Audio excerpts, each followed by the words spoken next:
प्रधानमंत्री नरेंद्र मोदी ने आज गुजरात के हंसलपुर में मारुति सुजुकी की नई ईवी यूनिट का उद्घाटन किया। पीएम मोदी ने कहा कि अब भारत मेक इन इंडिया से मेक फॉर द वर्ल्ड की ओर बढ़ रहा है। उन्होंने बताया कि मारुति सुजुकी अब इलेक्ट्रिक गाड़ियां विदेशों में एक्सपोर्ट करेगी, जिसे उन्होंने भारत जापान दोस्ती का नया अध्याय बताया। उन्होंने ये भी कहा कि भारत केवल ईवी तक सीमित नहीं रहेगा, बल्कि सेमीकंडक्टर क्षेत्र में भी तेजी से आगे बढ़ेगा। पीएम मोदी ने मारुति सुजुकी को मेक इन इंडिया का ब्रांड एम्बेसडर बताया और कहा कि आने वाले समय में दुनिया की सड़कों पर मेक इन इंडिया लिखी गाड़ियां दौड़ेंगी। अगली खबर में बढ़ते हैं। बिहार विधानसभा चुनाव से पहले राहुल गांधी और तेजस्वी यादव की वोटर अधिकार यात्रा सुपौल पहुंची। इस यात्रा में प्रियंका गांधी वाड्रा और तेलंगाना के मुख्यमंत्री रेवंत रेड्डी भी शामिल हुए। आज यात्रा का 10वां दिन है। रूट तय हुआ सुपौल से फुलपरास, झंझारपुर और फिर सकरी बाजार तक। शाम को सकरी बाजार, मधुबनी में सभा होगी और रात को ठहराव दरभंगा में रहेगा। इंडिया अलायंस का मकसद है लोगों को मतदान के अधिकार और वोट चोरी के मुद्दे पर जागरूक करना। स्थानीय लोग यात्रा में काफी उत्साहित नजर आए। अमेरिका ने भारत पर 25% का नया टैरिफ लगा दिया है, जो 27 अगस्त 2025 से लागू होगा। अब भारत पर कुल 50% यूएस टैरिफ लग जाएगा। ये सख्त कदम अमेरिका ने भारत की रूसी तेल खरीद के चलते उठाया है। इस टैरिफ का असर टेक्सटाइल, आभूषण, चमड़ा, मरीन प्रोडक्ट्स, केमिकल और ऑटो पार्ट्स जैसे सेक्टर्स पर सबसे ज्यादा होगा। भारत अब इस झटके से निपटने के लिए नए बाजारों की तलाश, रूस और दूसरे देशों से व्यापार बढ़ाने, जवाबी टैरिफ लगाने और घरेलू उद्योगों को सब्सिडी देने जैसे कदम उठा सकता है। सवाल ये है कि क्या भारत इस ट्रम्प टैरिफ अटैक से उभर पाएगा? अब बढ़ते हैं अगली खबर की तरफ। जम्मू कश्मीर से बड़ी खबर। वैष्णो देवी यात्रा मार्ग पर अर्धकुमारी के पास भारी भूस्खलन हुआ है। इस हादसे में 5 श्रद्धालुओं की मौत हो गई, जबकि 14 लोग घायल हुए हैं। घायलों को तुरंत कटरा के कम्युनिटी हेल्थ सेंटर में भर्ती कराया गया है। राहत और बचाव कार्य जारी है। जम्मू में लगातार हो रही बारिश से तवी नदी उफान पर है। नदी के तेज बहाव से भगवती नगर में बना चौथा तवी पुल क्षतिग्रस्त हो गया है। पुल के टूटे हिस्से पर कई वाहन फंसे हुए हैं। प्रशासन ने लोगों को सतर्क रहने की अपील की है। बारिश के कारण हालात बिगड़ सकते हैं, इसलिए आसपास के लोग सावधानी बरतें। अब बढ़ते हैं अगली खबर की तरफ। बिहार में चुनावी माहौल गरमाया। राहुल गांधी ने मोदी सरकार पर निशाना साधते हुए कहा, प्रधानमंत्री ही तय करते हैं कि चुनाव आयुक्त कौन बनेगा। विपक्ष के नेता की राय को कभी नहीं माना जाता। उन्होंने दावा किया कि ये लोकतंत्र के खिलाफ है और जनता को जागरूक होने की जरूरत है। आप देख रहे हैं बड़ी खबरें। बढ़ते हैं अब अगली खबर की ओर। नोएडा के निक्की भाटी केस में बड़ा खुलासा। ससुराल वालों ने दावा किया था कि अस्पताल में सिलेंडर फटने से निक्की की मौत हुई, लेकिन पुलिस जांच में ये दावा झूठा निकला। जांच में सामने आया कि असली वजह कुछ और थी। अब पुलिस पूरे मामले की तहकीकात कर रही है। दहेज, उत्पीड़न और हत्या के एंगल से भी केस की जांच जारी है।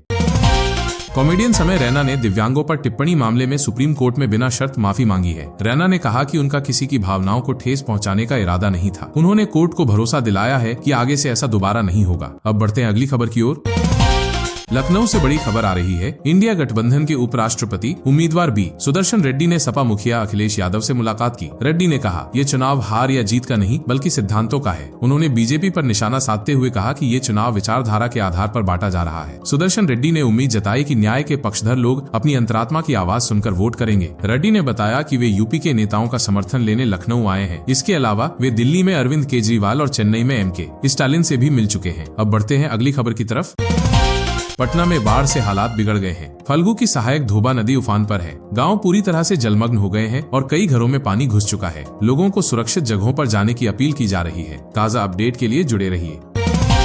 केरल का सबसे खास त्योहार ओणम आज से धूमधाम के साथ शुरू हो गया है। ये दक्षिण भारत का प्रमुख पर्व है, जिसे लोग पूरे उत्साह और खुशी से मनाते हैं। घरों में सजावट, फूलों की रंगोली, स्वादिष्ट व्यंजन और पारंपरिक नृत्य इस पर्व की खास पहचान है। अब बढ़ते हैं अगली खबर की तरफ। हिमाचल प्रदेश के कुल्लू मनाली में बारिश ने तबाही मचा दी है। लगातार तेज बारिश से हाईवे बह गया। कई इमारतें और दुकानें गिर गईं और फुटब्रिज भी नदी में समा गया। ब्यास नदी उफान पर है, जिससे सड़कों पर आवाजाही ठप हो गई है। लोगों को सुरक्षित जगहों पर जाने की अपील की गई है। अब बढ़ते हैं। सुप्रीम कोर्ट ने वनतारा पशु आश्रय गृह के मामलों की जांच के लिए एसआईटी स्पेशल इन्वेस्टिगेशन टीम बना दी है। इस टीम की अध्यक्षता करेंगे पूर्व सुप्रीम कोर्ट जज जस्टिस जे चलमेश्वर। इस जांच में पता लगाया जाएगा कि वनतारा में हाथियों और अन्य जानवरों को कैसे लाया गया, क्या कानूनों का पालन हुआ या नहीं, और कहीं अवैध वन्य जीव व्यापार या पैसों की गड़बड़ी तो नहीं हुई। एसआईटी में बड़े अफसर और पूर्व जज शामिल हैं, जिन्हें पर्यावरण मंत्रालय और पुलिस विभाग का पूरा सहयोग मिलेगा। वहीं वनतारा ट्रस्ट ने कहा है कि वो कोर्ट के फैसले का सम्मान करते हैं और जांच में पूरा सहयोग देंगे। उनका मिशन हमेशा जानवरों की सेवा और देखभाल रहा है। अब सबकी नजर इस बात पर है कि एसआईटी की जांच से वनतारा के बारे में क्या सच सामने आता है। अब बढ़ते हैं अगली खबर की तरफ।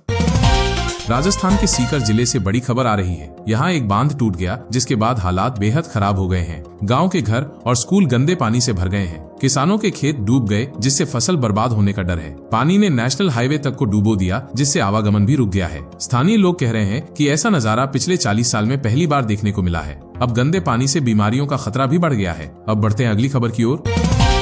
अब इंस्टाग्राम सिर्फ फोटो और वीडियो शेयर करने का प्लेटफॉर्म नहीं रहा, बल्कि ये बन गया है कमाई का सबसे बड़ा जरिया। अगर आपके पास है क्रिएटिव आइडियाज और अच्छा कंटेंट बनाने की क्षमता, तो आप भी इंस्टाग्राम से कमा सकते हैं लाखों रुपए। Brand collaboration, sponsored post, affiliate marketing और इंस्टाग्राम शॉपिंग, ये है वो आसान तरीके जिनसे लोग हो रहे हैं मालामाल। खासकर फैशन, ब्यूटी, टेक और फूड से जुड़े अकाउंट्स को मिल रहे हैं सबसे ज्यादा मौके। तो अगर आप भी बनना चाहते हैं अगले इंस्टाग्राम स्टार, तो आज ही शुरू कीजिए कंटेंट क्रिएशन और पकड़ लीजिए कमाई का सुनहरा मौका। अब बारी है अगली खबर की।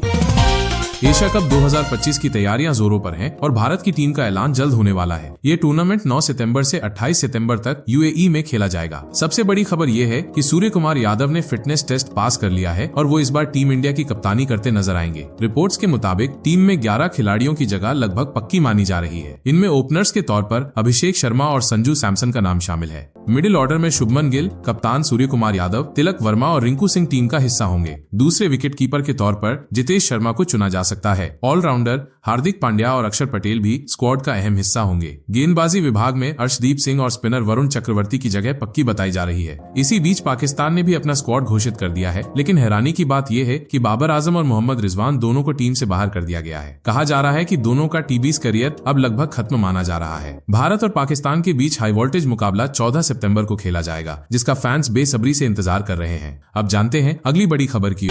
रक्षा मंत्री का पाकिस्तान पर तंज। भारत के रक्षा मंत्री राजनाथ सिंह ने पाकिस्तान की खराब हालत पर तीखा तंज कसा है। उन्होंने Pakistani army chief general Asim Munir के एक बयान पर पलटवार किया। दरअसल आसिम मुनीर ने कहा था कि भारत की अर्थव्यवस्था मर्सिडीज या फरारी जैसी है, जबकि पाकिस्तान की अर्थव्यवस्था पत्थरों से भरे डंपर जैसी है। उन्होंने ये भी कहा था कि अगर दोनों टकराएंगे तो नुकसान किसका होगा। राजनाथ सिंह ने इसी बात को लेकर तंज कसते हुए कहा कि आसिम मुनीर ने खुद ही मान लिया है कि पाकिस्तान डंपर की हालत में है और ये उनकी अपनी असफलता है। उन्होंने कहा कि भारत अपनी मेहनत और सही नीतियों से आगे बढ़ रहा है। अब बढ़ते हैं अगली खबर की ओर।